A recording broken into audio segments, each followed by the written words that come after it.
എന്താടാ നീ കാട്ടിയത്? എന്തുദ്ദേശിച്ച് അവിടെ ചെന്ന് കല്യാണം നടത്തി കൊടുക്കാമെന്ന് നീ സമ്മതിച്ചത്? അമ്പിളിയുടെ കാലിൽ ചെന്ന് സാഷ്ടാംഗം വേണ്ടിയിരിക്കുന്നു.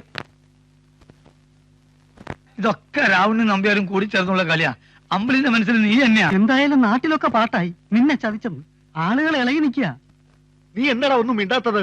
എല്ലാം കൊടുത്തിട്ട് ഒടുക്കം സ്വന്തം ചങ്കൂടെ പറിച്ചു കൊടുത്തില്ലേ? ഇനി എന്ത് മിണ്ടാൻ?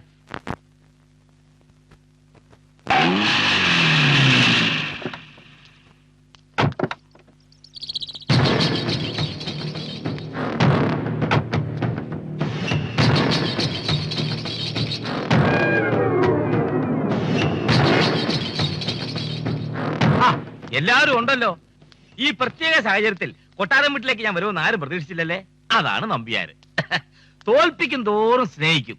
അങ്ങനെ സ്നേഹിച്ച് സ്നേഹിച്ച് അവസാനം തോൽപ്പിക്കും.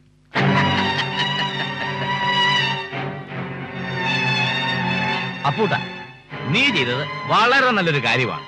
അതിന് നന്ദി കൂടി പറയാനാണ് ഞാനിപ്പോ വന്നത്. പിന്നെ ഇനിയെങ്കിലും അപ്പൂട്ടൊരു പാഠം പഠിക്കണം. മനുഷ്യ സ്നേഹം ഔദാര്യം എന്നൊക്കെ പറഞ്ഞ് വെറുതെ കാശ് വാരിക്കൊരി കൊടുക്കുന്നത് മണ്ടത്തരമാണ്, അല്ലേ? ഇല്ലെങ്കിൽ ലോക നടപ്പ് നമ്മൾ നോക്കണ്ടേ? ഡോക്ടർ പെണ്ണിന് ഡോക്ടർ ചക്കൻ, എഞ്ചിനീയർക്ക് എഞ്ചിനീയർ, കൃഷിക്കാരന് ഒരു കൃഷിക്കാരത്തി പെണ്ണ്. അത്രയൊക്കെ നമ്മൾ ആഗ്രഹിക്കാവൂ.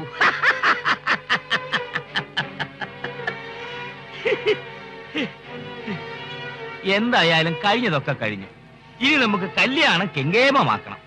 അപ്പൂട്ടം വന്നു നിന്ന് മുൻകൈ എടുത്ത് നടത്തി തരണം. വരട്ടെ.